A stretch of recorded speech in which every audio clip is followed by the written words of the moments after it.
Thank you for joining Wars of the Roses. And this is North from the Encyclopedia of Freemasonry by Albert G. Mackey.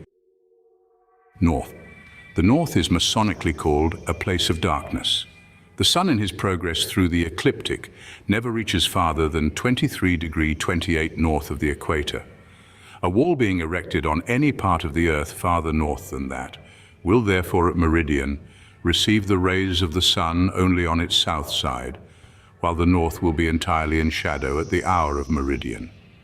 The use of the north as a symbol of darkness is found with the present interpretation in the early instructions of the 18th century. It is a portion of the old sun worship of which we find so many relics in Gnosticism, in Hermetic philosophy, and in Freemasonry.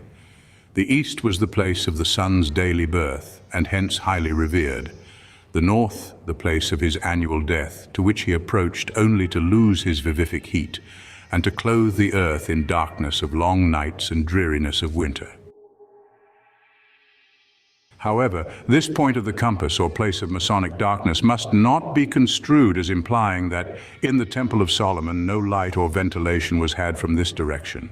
The Talmud, and as well Josephus, allude to an extensive opening toward the north, framed with costly magnificence and known as the Great Golden Window. There were as many openings in the outer wall on the north as on the south side. There were 3 entrances through the Share on the north and 6 on the south. See Temple. While once within the walls and shell of the temple, all advances were made from east to west. Yet the north side was mainly used for stabling, slaughtering, cleansing, etc., and contained the chambers of broken knives, defiled stones of the house of burning, and of sheep. The Masonic symbolism of the entrance of an initiate from the north, or more practically from the northwest, and advancing toward the position occupied by the cornerstone in the northeast, forcibly calls to mind the triplet of Homer. 2 marble doors unfold on either side, sacred the south by which the gods descend, but mortals enter on the northern end. So in the mysteries of Dionysus, the gate of entrance for the aspirant was from the north, but when purged from his corruptions he was termed indifferently newborn or immortal, and the sacred south door was thence accessible to his steps. In the Middle Ages, below and to the right of the judges stood the accuser facing north. To the left was the defendant, in the north facing south. Brother George F. Fort, in his Antiquities of Freemasonry, page 292, says, "In the center of the court, directly before the judge, stood an altarpiece or shrine upon which an open Bible was displayed. The south, to the right of the justiciaries, was deemed honorable and worthy for a plaintiff. But the north was typical of a frightful and diabolical somberness. Thus, when a solemn oath of purgation was taken in grievous criminal accusations, the accused turned toward the north. The judicial headsman, in executing the extreme penalty of outraged justice, turned the convict's face northward, or towards the place whence emanated the earliest dismal shades of night. When Earl Hawken bowed a tremulous knee before the deadly powers of paganism and sacrificed his 7-year-old child, he gazed out upon the far-off gloomy north. In Nastrond, or shores of death, stood a revolting hall, whose portals opened toward the north, the regions of night. North by the Jutes was denominated black or somber. The Frisians called it Fear Corner. The gallows faced the north, and from these Hyperborean shores everything base and terrible proceeded. In consequence of this belief, it was ordered that, in the adjudication of a crime, the accused should be on the north side of the court enclosure.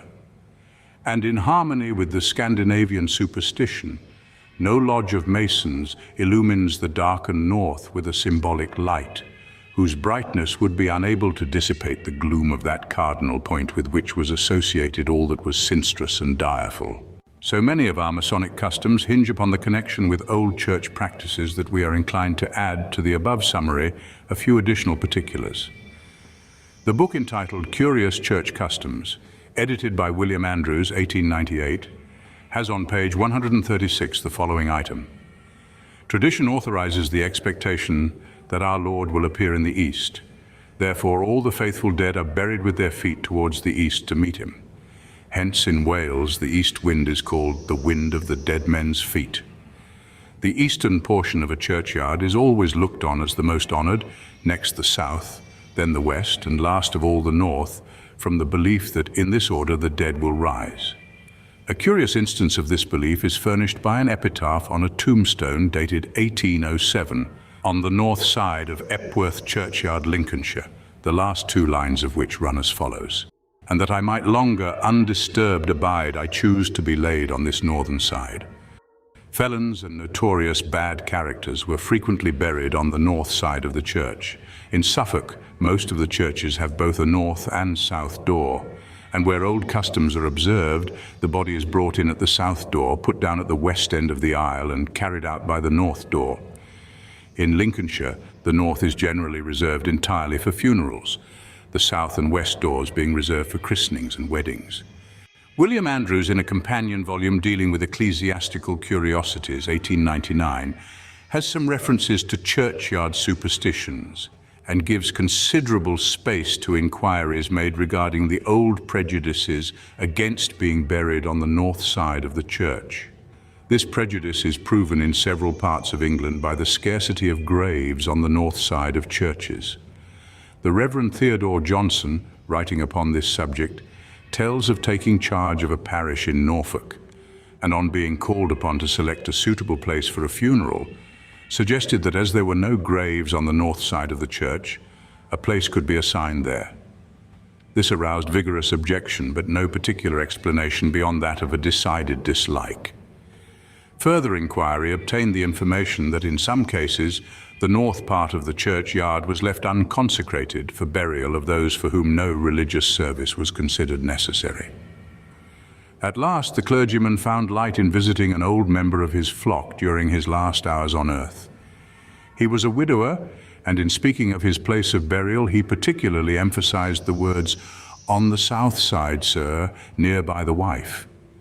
The clergyman inquired why there was such a strong objection to burial on the north side of the church, and the prompt and reproachful answer was at once made, "The left side of Christ, sir.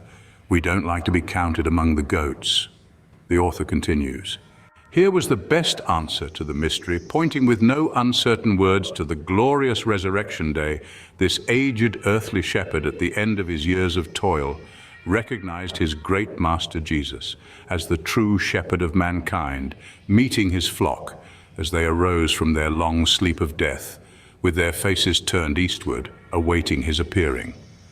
Then when all had been called and recognized, he turned to lead them onward, still their true shepherd and guide, with the sheep on his right hand and the goats on his left hand, so wonderfully foretold in the gospel story, when the Son of Man shall come in his glory, and all the holy angels with him, then shall he sit upon the throne of his glory, and before him shall be gathered all nations, and he shall separate them one from another, as a shepherd divideth his sheep from the goats. And he shall set the sheep on his right hand, but the goats on the left." Matthew 25:31 through 33. Surely the above simple illustration explains much that is difficult and mysterious to us in the way of religious superstition. Undoubtedly, we have here a good example of how superstitions have arisen, probably from a good source. It may be the words of some teacher long since passed away. The circumstance has long been forgotten, yet the lesson remains. And being handed down by oral tradition only, every vestige of its religious nature disappears, and but the feeling remains which, in the minds of the ignorant populace, increases in mystery and enfolds itself in superstitious awe, without any desire from them to discover the origin or source of such a strange custom or event. So much of our ceremonies and instruction in the craft is bound up intimately with the practices of the Church that the foregoing details and the comments made upon them are well worth notice and reflection.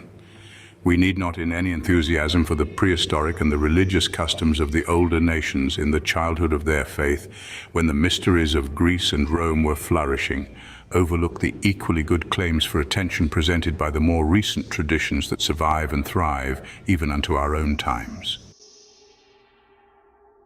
Thank you for watching, and please don't forget to share, like, subscribe, and comment, and if you can, please consider donating to Wars of the Roses. Links to PayPal and Patreon are in the description. Thank you so very much.